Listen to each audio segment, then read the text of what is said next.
Coach, you got to knock the rust off this past weekend and get the season going before the home opener at Ferris State. So kind of as you've had a chance to look back at the tape, and what did you see? The Saturday game maybe could have been a win, and then Sunday, the second game, kind of dominant in the third period.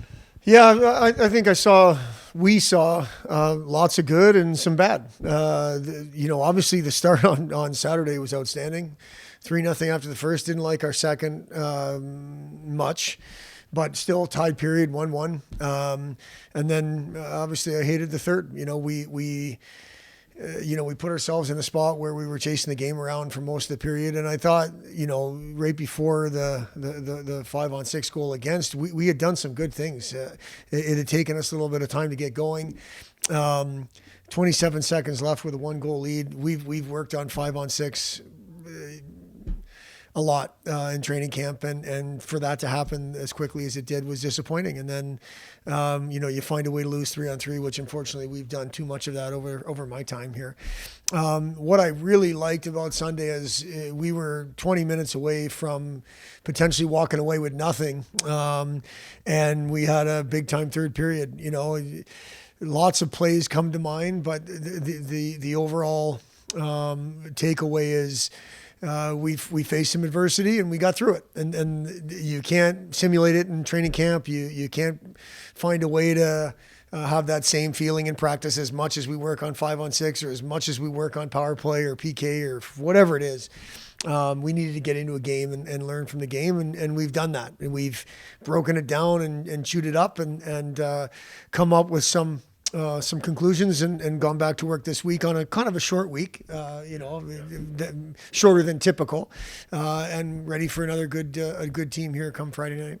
You got a chance, and you just mentioned it, the special teams. The power play scored on the first power play of the weekend, and then the rest of the way, Ferris kind of shut it down. But the penalty kill was outstanding. I think they ended up scoring on their last power play opportunity. But you threw a lot of different faces out there on the penalty kill as well. Yeah, we've it was obviously we were 1 for 7 on the power play and 8 of 9 the PK. We've worked a bunch of both those situations. I really liked the look of the power play Saturday. Didn't like it at all really Sunday. I thought we looked uncomfortable Sunday, and maybe that was our fault from a player personnel standpoint of who was out there, who wasn't. But again, now we've got opportunity to evaluate what players are doing on that side of it. The PK, Zach works really hard at the PK, and I thought it looked pretty good.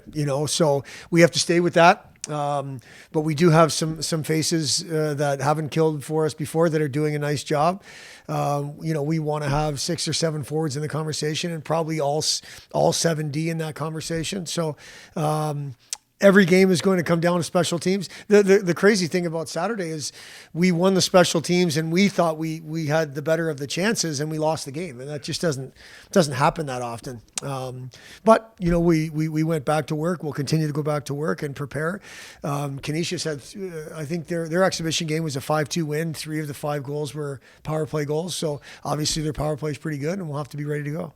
And before we talk more about Canisius, you mentioned kind of some key plays, and it dovetails with the penalty kill. You had a 5-on-3, about a minute of 5-on-3 penalty kill too, and we're able to kill it off. They did get the power play when it went back to 5-on-4, but I think that shows the intensity of the PK. Yeah, our PK is going to have intensity and it's going to have pressure. And what comes to mind that 5-on-3 was our captain, blocking 3 one-timers, putting the team first and sacrificing, which is what you need from your captain, which is what you need from your penalty killers. And we haven't seen the bench that electric in a long time in response to Jack doing that, which galvanizes teams, which brings people together and early in the year, and that's a good thing. So yeah, it was a good 5-on-3.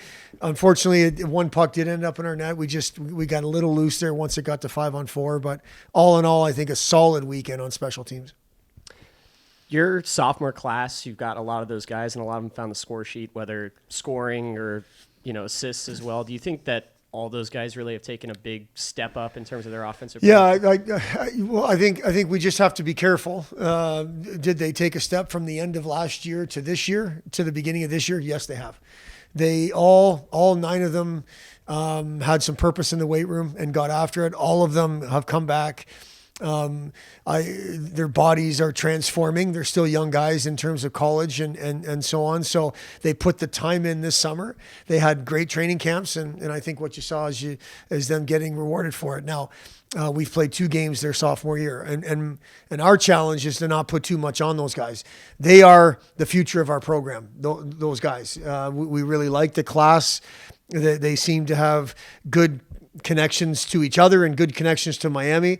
But the bottom line is they played 2 games as sophomores, and in college hockey and specifically in the NCHC, it's older guys that get it done, and our older guys got it done too. Our older guys were on the score sheet, which is great. Jack Clement, Dylan Moulton, Matt Barbolini. I know, Fletcher and Daskus were both on there. So I don't want to, you look at that. I thought Ryan Sullivan had a good weekend. Yes, that's cool that the sophomore class, and I love the class, but we need our older guys to lead the way for sure. Ferris, obviously a team that you've played a couple of times throughout the past few years. Now you turn over to a Canisius team that's pretty similar. What do you see out of them coming in this week? They've played 1 exhibition game, so we can go back to last year's tape, and whether it be our series there or their last, they won a championship last year and they went to the national tournament, so we can watch those games. But we watched their game against Niagara on Sunday, and like I say, I think their power play is really good. They've got some forwards that can score. They've got a goaltender who's like one of the biggest human beings I've ever seen, and 6'6" or something crazy like that. I'm expecting to be a good, hard-fought college hockey weekend, just like every other weekend seems to be. I thought the series last year there was good, and we expect this year's series to be good. And then any excitement from your team now getting to come back home? They're 100%. I mean, unfortunately, it's 3-day break this weekend, and that's just the way, or fall break or whatever. I'm not sure what it's called. I apologize, but so I don't know our student crowd will be here this weekend just yet, just because I think some of them are traveling. But our guys they're pumped to play at home. I mean, you always pumped up to play at home, and it's been a long time since they played in Goggin. I know they're excited to play at home. You mentioned that short week a little bit earlier on. Is there, it's just 1 day, like you said. Is there anything that you've changed about preparation? No. Well, Monday was off, so that's a little bit of a change. I mean, we got home, 3 in the morning on I guess Monday morning. It just seemed a little different today on a Wednesday. They just seemed a little more dragging a little bit. I still think the Sunday night and early Monday morning is still weighing on them a little bit. So you give them Monday off, you try to impose on them to take care of themselves, because it is 1 less day of preparation, but not only preparation, but recovery from a trip. So nothing crazy from our perspective. We still got to get our work in. We still got to stay sharp. Practices have been, maybe a hair shorter than typical, but other than having Monday off when typically we would practice Monday, no, not a whole lot different. Hey, Frankie, first off, your first 2 goals in your career. You were close last year, had a bunch of opportunities, but tell me about the feeling finally getting those first 2 goals. Obviously, it felt good. A little bit of weight off my shoulder from last year, and I was glad I was able to do it early on in the season. And you get one Friday night, and it was a big goal. Had the team out in front, and then obviously the team ended up not winning that game. But then Saturday night, it kind of got things really moving along. Or I should say Sunday night. It was the Saturday game they lost. Sunday they won. Either way, your goal, those were important goals both nights. So what is it? How do you feel like you're going to fit in with that offense and showing what you can do now? Yeah, I feel like we got a lot of new players coming in, like with transfers and freshmen as well. A lot of good offensive guys as well on defense too. So I feel like we're going to do a lot better offensively this year. And I'm going to probably spill the beans a little bit. As we were walking out, leaving the arena at Ferris State, I saw that you and your dad were together. So that means you had family there for the game too. What was that like for your dad to see you after the game scoring those first goals? Yeah, it was good. He usually comes down to a lot of games here especially, and it was good to see him right after that. Yeah, it was a cool moment. I liked seeing that. So tell me about the team itself and what you saw as far as the games both nights. Again, you had a big lead the first game, couldn't quite hold on, but Saturday made sure that you held on and took care of business in the third period. What do you think about the team right now? I think it's been going well. Like, obviously the first game on Saturday, we can't let that stuff happen, losing a losing a big lead like that. So I felt like on Saturday really focused on the details and made sure that didn't happen again. Obviously, you have a pretty big sophomore class. Do you think that you guys bring any sort of maybe leadership, veteran presence, just being so familiar with this program? Even though you've only been here for a year, you mentioned you have so many new guys on this team that maybe you're a little more familiar with, the program and the university and the team than anybody else.